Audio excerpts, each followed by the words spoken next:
All right, it's July 18th, 2023, and we're in our second discussion on chapter 8. So, where would anyone like to begin, or any general remark on chapter 8?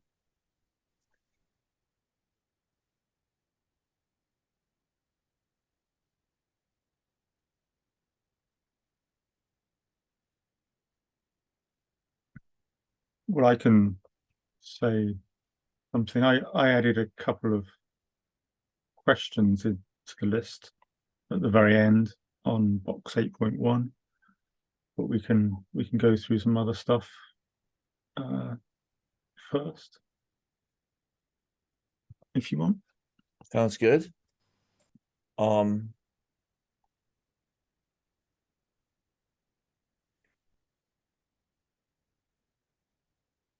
all right, let's look at the first question.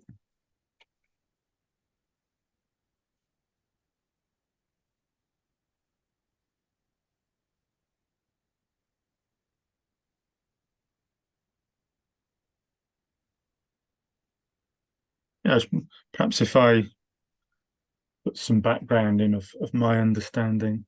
So, um, so my understanding is we have well, I think if we go to there's Raphael Bogach's paper, a tutorial on free energy, which starts off with looking at a single neuron with an input distribution of a particular mean and variance. Yeah, and he then builds that up to the point where you've got a multi-layer system with multiple nodes, and the synapses represent means and variances. So, and I think we're not seriously suggesting that synapses actually represent particular means and variances or whatever, but I think there's the idea that collectively a population of neurons is going to encode mean values and variances, and precision is inverse variance, of course. So I suppose my other frame of reference is Gaussian mixture models, where you've got Gaussians characterized by weights or amplitude, mean, and variance. So then going on to box 8.1, I'm confused that there seems to be a way of treating precision as a magnitude, as an amplitude, or changing the Gaussian, perhaps by reducing the variance, increasing the precision is going to increase the peak to make it more prominent, which seems a strange way of doing things. Yeah, so exactly. So for me, well, precision and attention are not synonyms. And attention seems to be something at the neuromodulation time scale, as opposed to synaptic weights at a much slower time scale, or general influence with usual synaptic or some neurotransmitters. So yeah, it doesn't make sense how a lot of the of that box.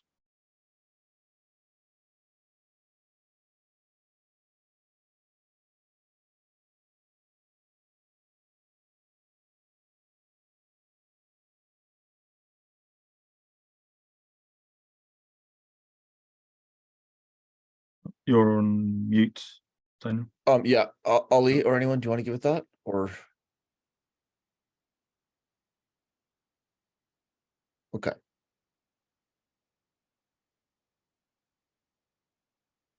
So here, the precision being described is the precision to the sensory input. And so equivalent to attention to sensory input, in the sense that if the and reflected by the A matrix. So if the incoming sensory data are inferred to be accurate, then they will update the hidden state more. If the sensory data incoming were not believed to be accurate, low precision, low attention, then their then observations wouldn't update hidden states. I don't think that that necessarily refers to the psychological concept of attention.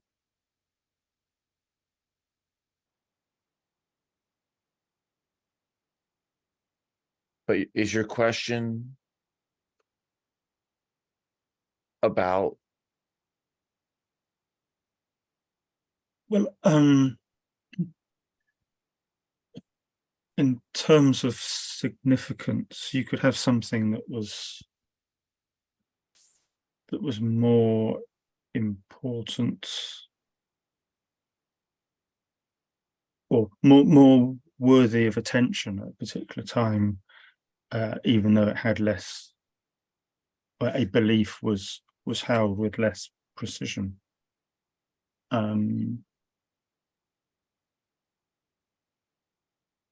What would you mean more important? Like more relevant for survival important? More relevant. Well, I believe this is, yeah. I think I see it as from a Gaussian mixture model point of view, I suppose. So you could have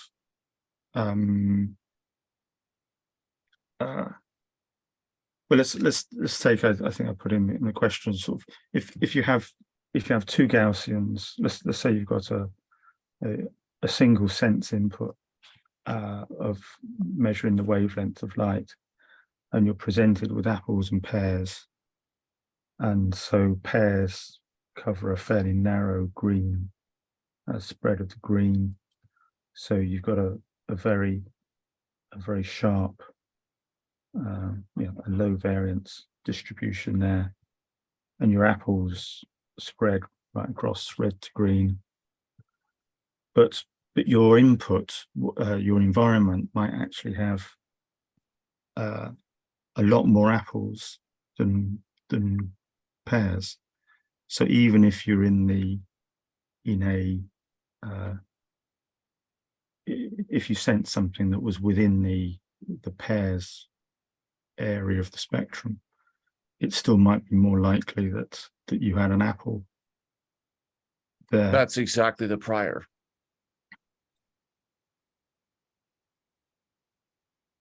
Like, and that's factorized away from the attention to the sensory input. The D is coming into the S from the left side, and the attention to sensory input is coming up from the bottom. So you're able to attend to sensory input or not, but it is very, I believe, useful to consider what happens here. In terms of the variational estimation, where there's no action, we're not choosing which thing to look at yet.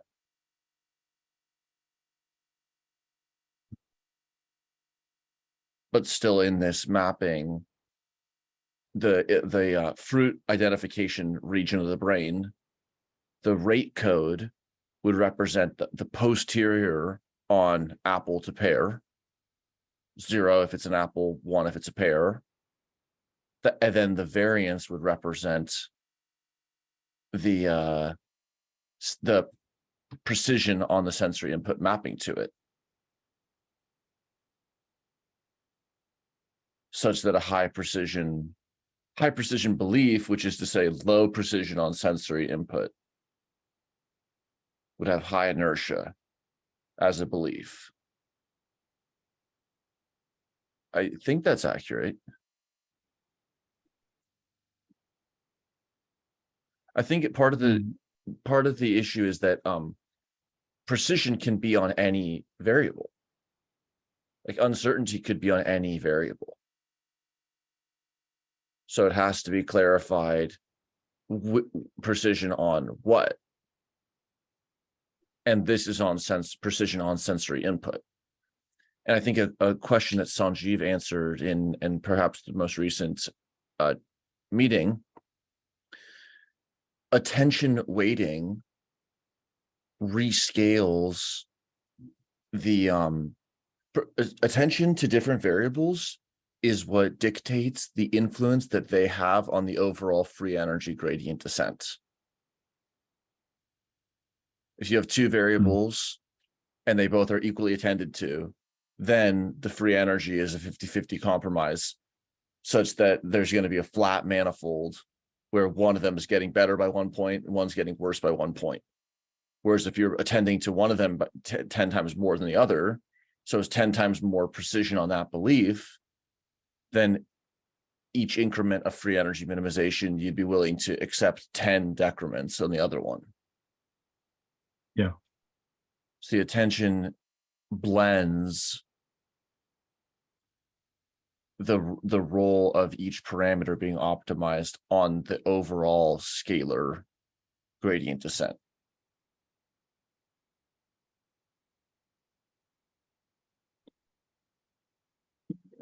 I've still got a bit of a block on that. I'll go away and have a think about that. But I think what you said just leads naturally on to my other point. So as I see it, as you say, the that rebalancing of the attention. So if we have attention given to extraceptive input, then you're sensing the outside world, you're treating that as important. If you then shift to proprioceptive attention, then that's more likely to lead, or that would lead to action. Or there's the whole thing about sensory attenuation. Why does sensory attenuation happen? Is it a random thing? Well, there's the splitting across, and there's a neuroscientific model framework, and then there's also we're trying to do some engineering stuff here. But on the neuroscience side, well, generally, are we saying that there is some oscillation, flip-flopping between sense and effectively action? Or is it just something that's happening randomly, that things will drift into an action phase or a sensory balance? Yeah, I think there's a lot of pieces there. So systems don't have to have sensory attenuation. If having a constant regime of attention is simply how the system is defined by fiat, or at some level of generative modeling for some variable, there may not be any reason to propose this cognitive phenomena. However, whether you look at eye saccading and visual input, where we have like high precision on the sensory input when we're fixed, and then we pull off the gas when we move so that we suppress input while the visual field is very shifted, and then re-engage. So whether we think about like the eye saccade attention to visual input. Or if we think about the motor control example in box 8.1, which is exactly analogous, it's just interoceptive instead of exteroceptive, where there's a suppression of sensory input to support action selection instead of belief updating. In both those cases, a kind of adaptive emergent cybernetic pattern is this oscillation of attention to enable the benefits of high attention to sensory input, but then also be able to transiently engage in another mode where input to sensory data is lowered. So I think that just turns out to be a solution or an approach to navigate the trade-offs, because you wouldn't want to just have high attention or only low attention. So then the navigation solution oscillates between them. So we're saying that this is just something that happens to be found in real brains, or as fit into a model of real brains. It's not something that is inherent within active inference. It's not something that appears in the discrete time domain, is it? I guess you could model sensory attenuation in discrete time, but correct, sensory attenuation is not a necessary part of active inference agents. So why is this useful? Because this pattern helps us understand the cognitive similarities between speaking and listening, where the bird song example is a famous case of sensory attenuation. Like, you expect the song to be playing, so as long as it's playing, you listen, and then when it goes away, then now you take action. And then while acting, your precision decreases until you eventually cease acting again. So turn-taking conversation, isochades, motor control with proprioceptive, the cognitive patterns can be identified. And those are accounts of complex phenomena that are first principles and don't appeal to reward or reinforcement. They appeal to some specific computational phenomena that maps between the neurobiology, loosely, like you brought up, with the mean and the variance, and the statistical parameterization. And then that model generates unique explanations and predictions, and say, oh, well, maybe this dyskinesia is a challenge of initiating movement, and this one's a challenge of terminating movements. Yes, and there's the tie-in with various mental illness as well, isn't there? Sort of schizophrenia and tied in with sensory attenuation. It kind of reminds me of the work by Adam Safron of Albus, because Friston and Carhart Harris had this Rebus paper, Relaxed Beliefs Under Psychedelics. And then there was like this other proposal was like CBIS, Strengthened Beliefs Under Psychedelics. And then Adam was like, well, it's kind of just altered. I know that's really general, but it's just like increasing the precision on this one might then decrease the precision on something else. So there's not just a precision variable. It has to be a little bit more unpacked with precision on what beliefs, because we could talk about beliefs on sense states, about beliefs on latent states, beliefs on action. It's all belief updating. It's all Bayesian beliefs. Can you think, is there any reference that perhaps I should read that might get me thinking about precision in a better way?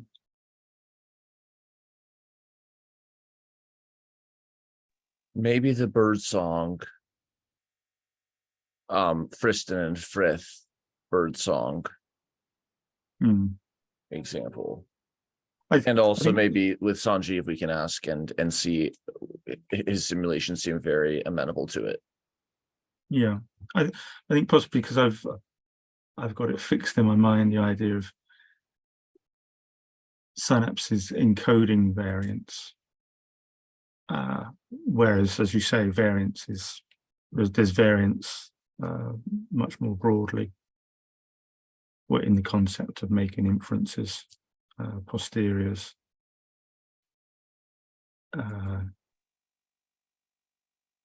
So that's where I don't really have a good handle. I think this is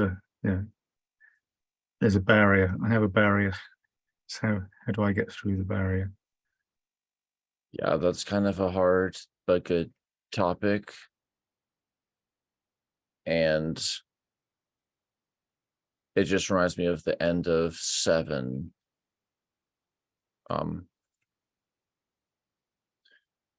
Here. Like we call D the prior. But of course, once you escape the most trivial pedagogical generative model, then it makes more sense to be clear this is a prior on hidden states, because you're also talking about a prior or a hyperprior on other variables.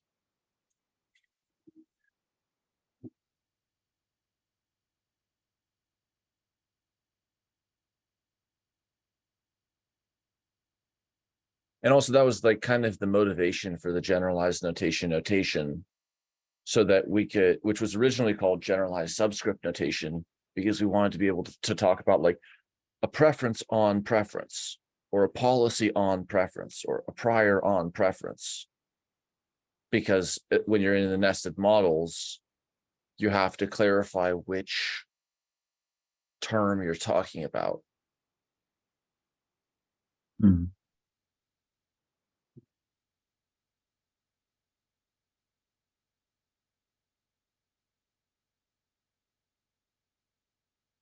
Okay, yeah. So I'm pretty much happy with the rest of the chapter. It's just that one box that I need to get around. So yeah, so like you say, the bird song thing. So I've read that in the past.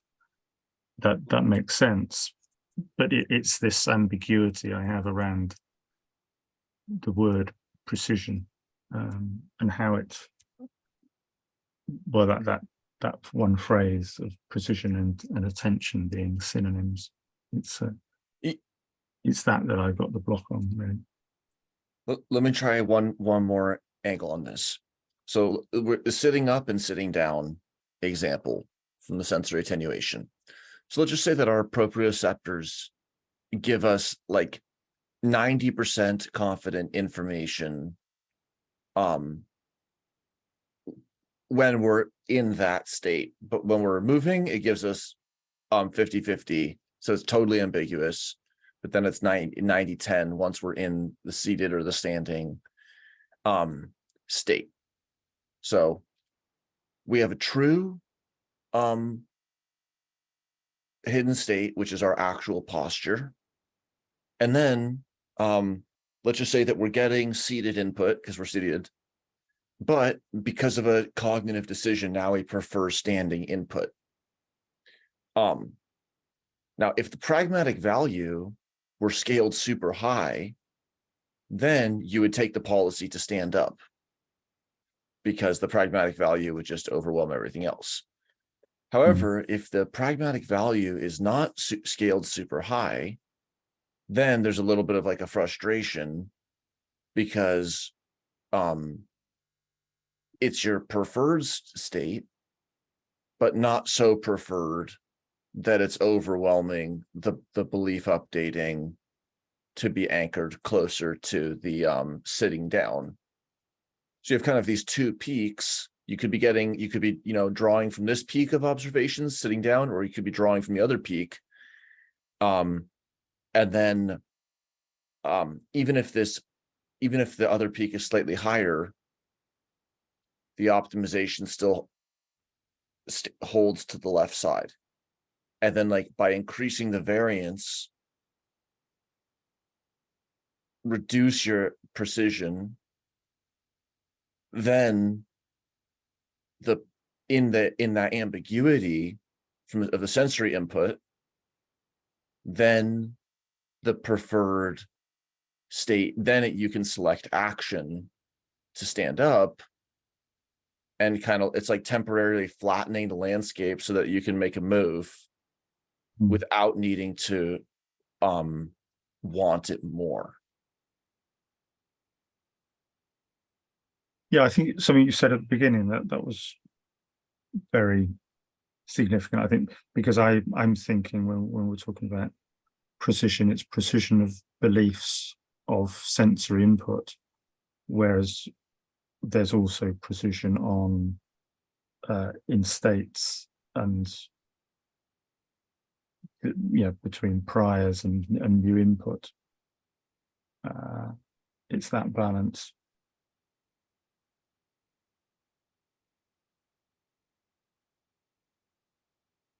See what else happens.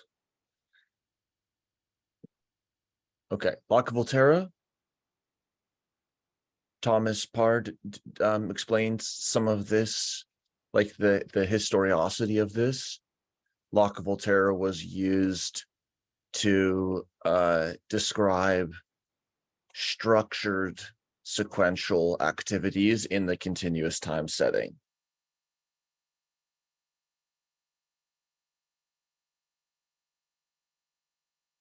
Okay, learning.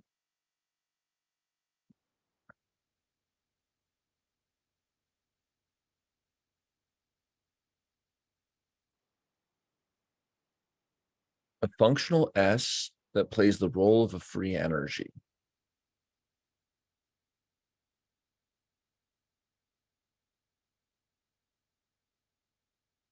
This could definitely be unpacked a little more, but it seems like this is a continuous time free energy based method for gradient based optimization of mean and variance of the Laplace approximation. But it seems like it could use a little bit more context.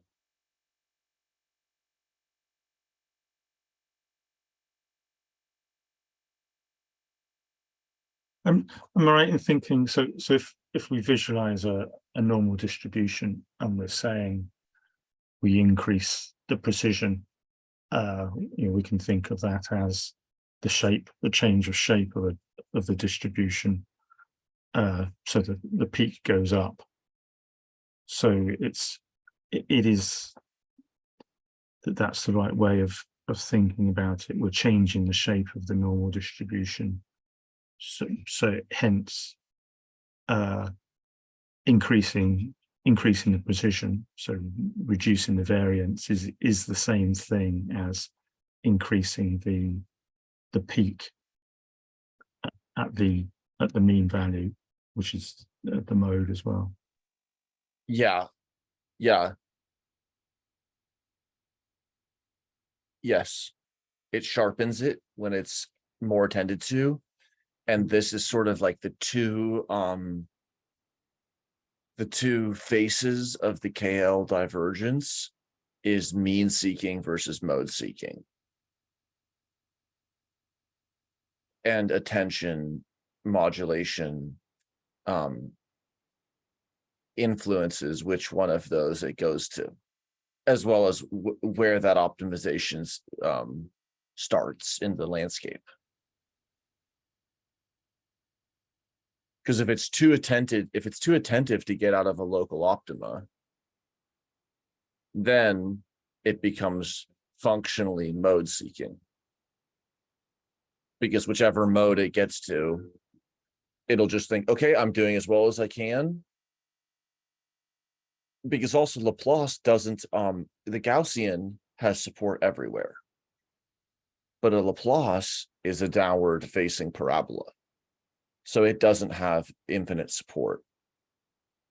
Whereas, so it's not exactly a Gaussian mixture model. And then the mode seeking, it just tries to find whatever the highest point is and then fit a Gaussian around it, versus the mean seeking tries to cover as much of the distribution and match the center of gravity with the central tendency.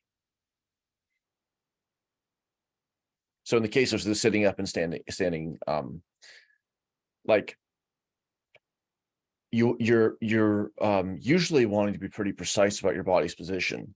So you're mode seeking. You're locally, you're sitting down. Then it's like the attention relaxes. That moves the KL to be more like mean seeking. Now it's like 50-50. 50% you're prior, half the time you're standing, half you're seated, and the sensory data are ambiguous. And you prefer to be standing. So then that preference breaks the symmetry, and then you can resharpen your attention back when you're standing.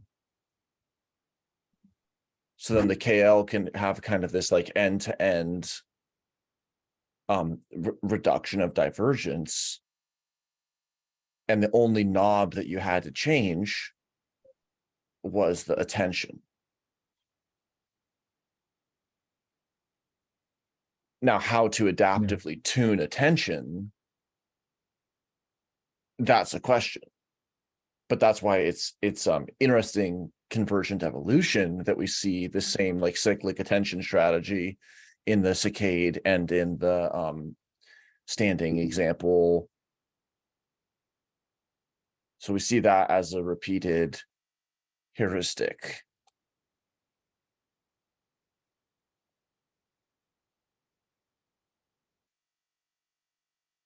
And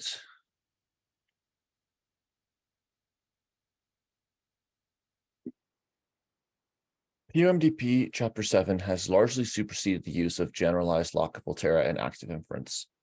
That's kind of interesting, because that's like saying the discrete time has kind of taken over from the continuous time. Yeah, and I've made the point before. So a lot of those sort of classic examples, well, including the bird song in the SPM 12,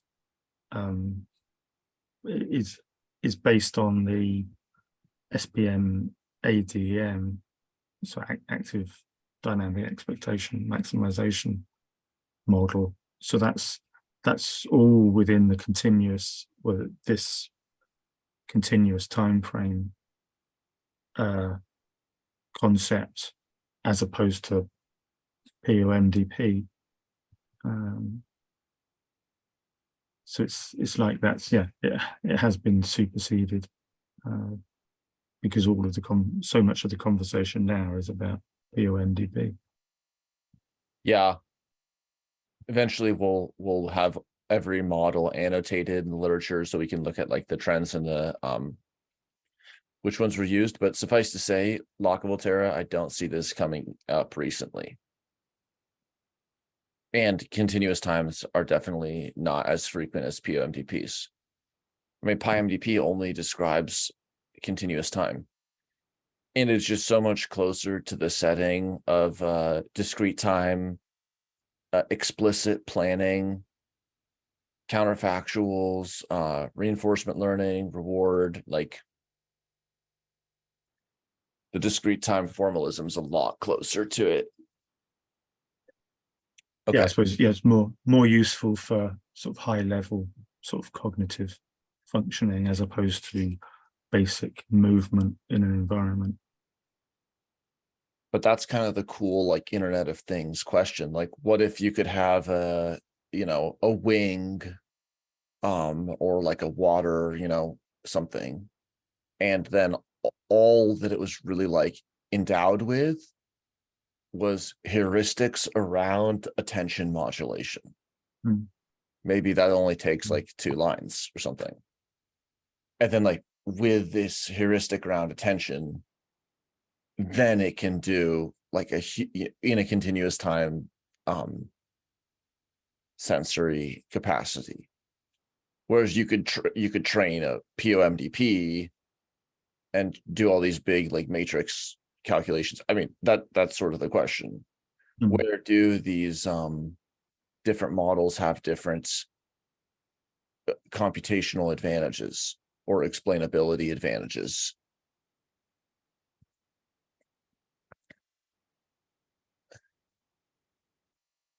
Yeah.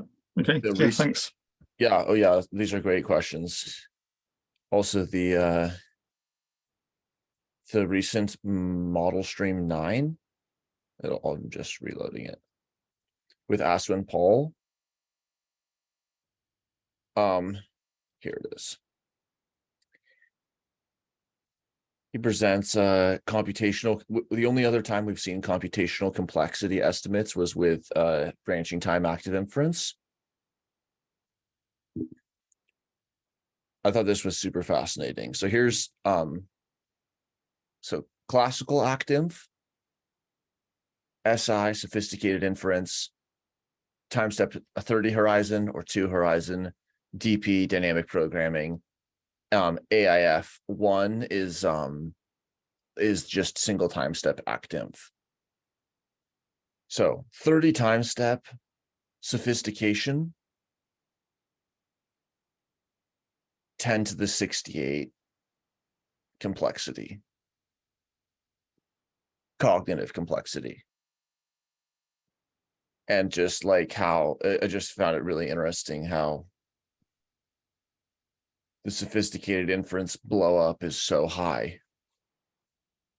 Mm. And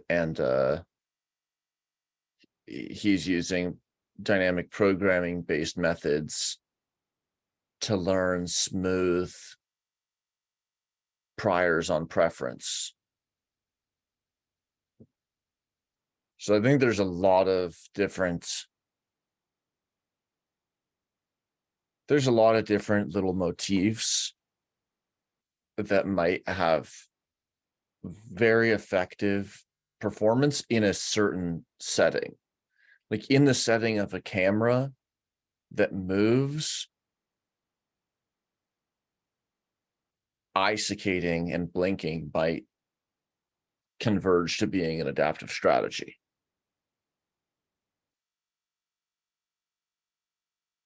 So finding out which generative models and phenomena parsimoniously describe these different natural systems might be very helpful for them being able to compose them together, then understand, okay, where do we need? Thank you, Ali. Talk to you later. Where do we need different models? I think I asked him, like, can you do like this approximation in this part of the nested model and that one in this part? And he said yes. So you could even implement 2 different approximations for different parts of the same generative model, I think.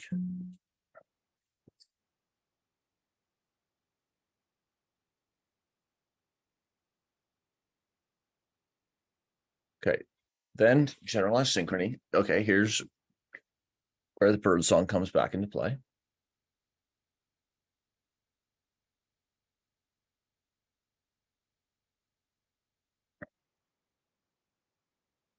Bird hears the song, there's no need to generate it. If the bird predicts a song that is not heard, it must start singing.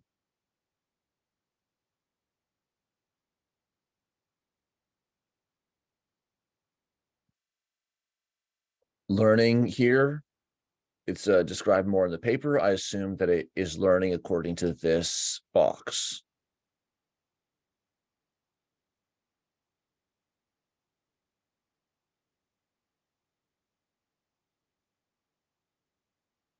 This leads to turn taking, sometimes phrase to singing from the same hymn sheet.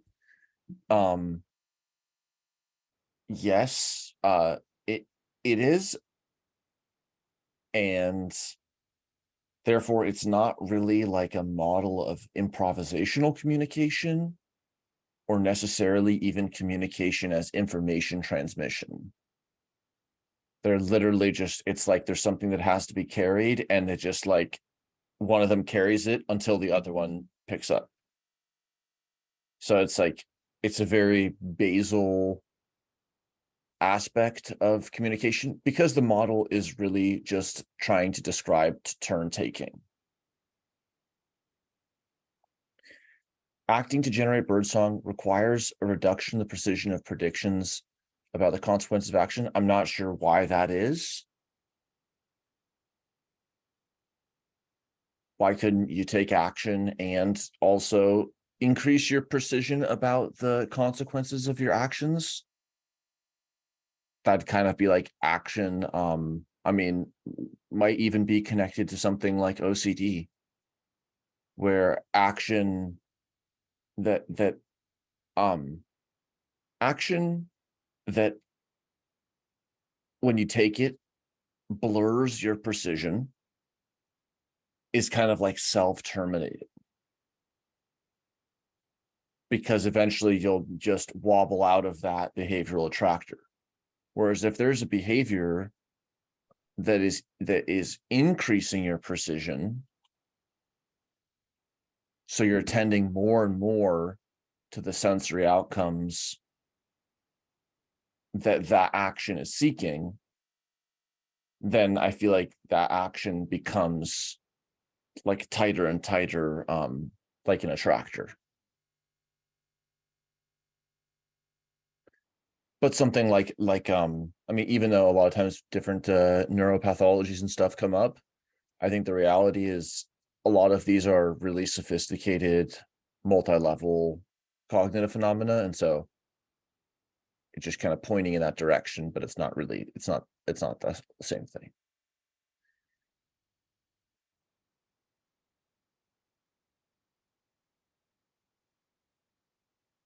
Generalized synchrony.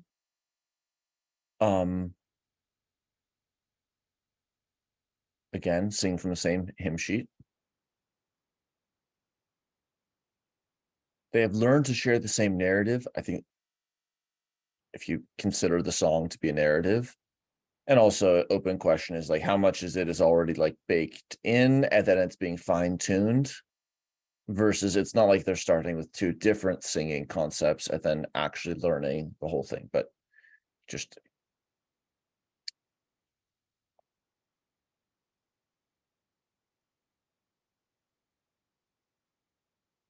okay.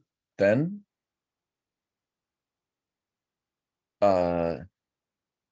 hybrid models.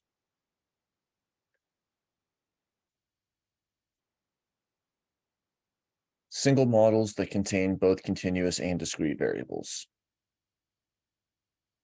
In this case, the lower level is continuous time, x, x prime, x double prime. The higher level is discrete time, past, present, future. This is the same family of model that Ryan Smith et al. Explored in Livestream 46. Active inference does not contradict folk psychology, where the lower level is the motor active inference, and then the higher level is the decision-making active inference. There's supposed to be an edge here.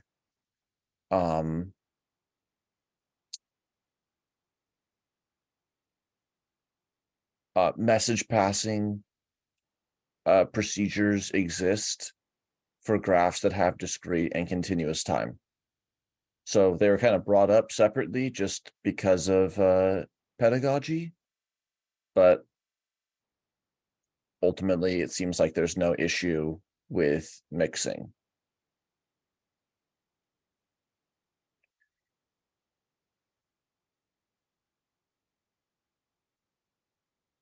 The mapping between discrete and continuous time happens by basically giving discrete state spaces integer values in some continuous state space. Like here you could associate the coordinates with the discrete location, but then also have it be a continuous space.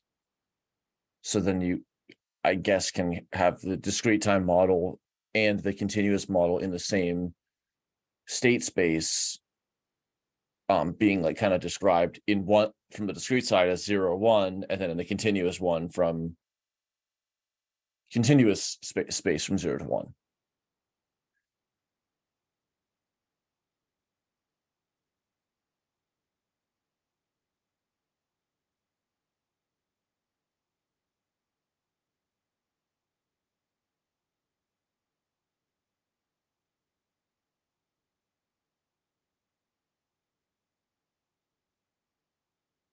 Okay, this is a little bit of the this is an iSaccade model. Probably this is a useful paper to look more into.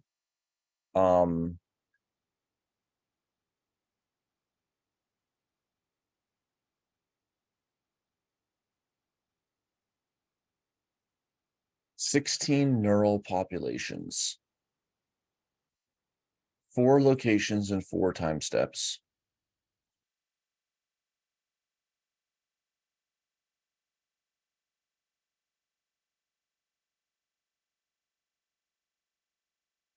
One, 2, 3, and 4. But I don't know why they stay active. I don't know why they don't drop back down.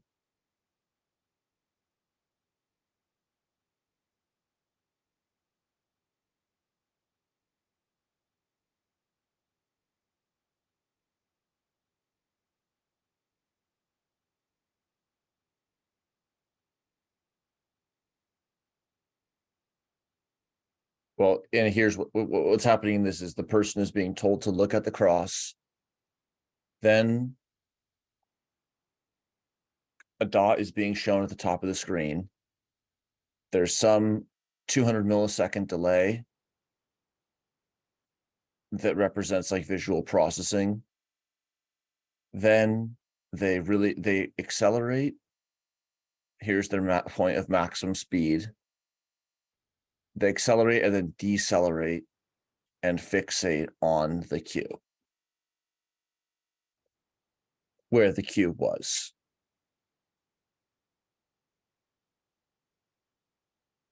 And each of these 4 traces represents beliefs. But again, I'm not sure why it's not just like one comes up and then it goes down. The second comes up, it goes down.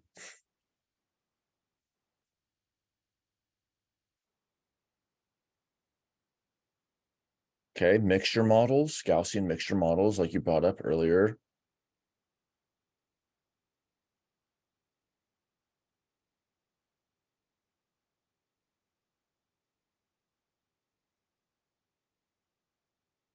What do you think the relevance is of the Gaussian mixture here?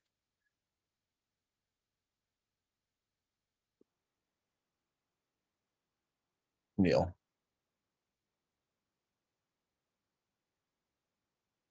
I don't know. Because there's reference to delta functions here, so precise, well, totally precise priors there.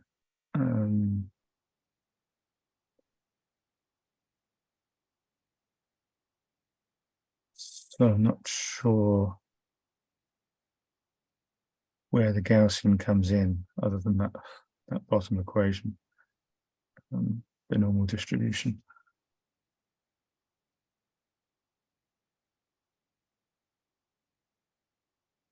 The priors on the mean and the variance are precise. So we're basically just looking for a point estimate on mean and a point estimate on variance. Not looking to have a secondary uncertainty about mean and a secondary uncertainty about variance. That's the delta part. And then I guess the I subscript is the number of mixtures.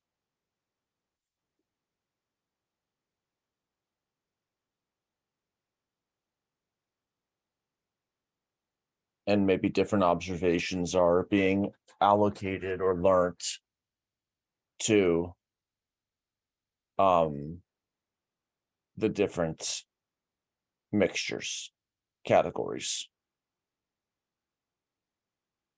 So the optimal, if you had one mixture, it'd be the same as a Gaussian. If you have three mixtures, then you'd be trying to parameterize three different Gaussians with different means and variances, and then assigning each data point to one of those mixtures. And then the question of which number of mixtures of groups should you have is approached through Bayesian model reduction, Bayesian information criterion. Yeah. 8.1, birdsong, ocular motor condition reflex, smooth eye pursuit, psychosis, illusion, saccades, action, observation, attention, hybrid model, self-organization.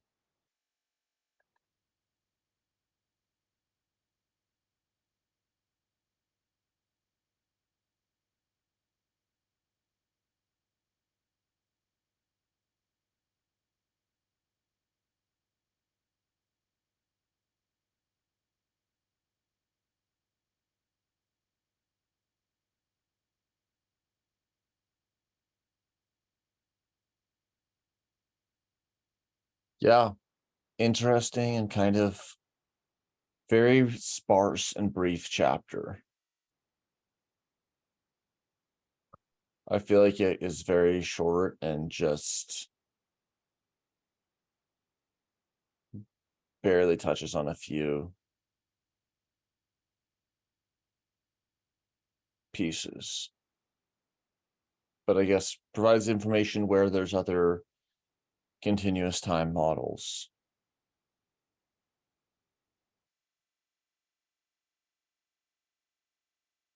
What do you think? Yeah, no, I thought it was a very good chapter. This is more where my interest lies, as you might have guessed, on the continuous time side of things. I just have that one difficulty around the box. Having accepted what's in the box, everything else follows fine. It's yeah, it all hangs together quite neatly. But yeah, the various things have been said. I need to go away and digest. Just like you're saying, a point estimate on variance. Whereas I'm thinking of perhaps I'm confusing, getting estimates and variance confused. You know, there Right, is because the variance included in the estimate. right, and we variance is like the mean on our variance estimator. And usually we don't go 2 levels deep. Like usually like the standard deviation, there's not an SD on the SD usually. That's just the point estimate on mean and variance. But then it's like, but the variance of the mean, isn't that just the variance?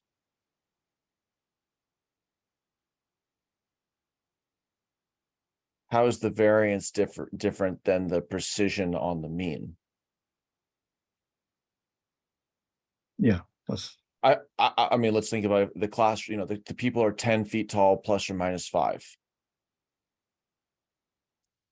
So variance is 5 by virtue of the actual variation in height. But the precision on the mean, if we sampled 1 million creatures, might be very low. But we might have a very confident estimate it's 10 plus or minus 5. Or we might have a very imprecise estimate that it's 10 plus or minus 1. And then in the variational gradient descent scheme, attention reweights all the variables so that the gradient descent strikes a balance. but that just begets the question, how does the attention get trained so that in a multivariate optimization, variables are being traded off appropriately, including situations where there's a dynamic reallocation of optimization focus. Yeah, how is the whole system, well, how are those parameters of the chaotic attractor tuned so that it does follow contained trajectories, stable, rather than just going off and, well, disappearing down, getting stuck in one attractor rather than another. Yeah. Well, for a system to be able to be to descend into an attractor and to escape, it kind of has to be poised on the edge of chaos or have some dynamic or oscillatory component. Otherwise, it just gets attracted to where it's attracted to. But okay, cool. Thank you. Well, tomorrow's the first math learning group or so. So people are welcome to come to Discord if they want, but otherwise, see you all next time. That's great. Thanks, Thank you, though. Bye.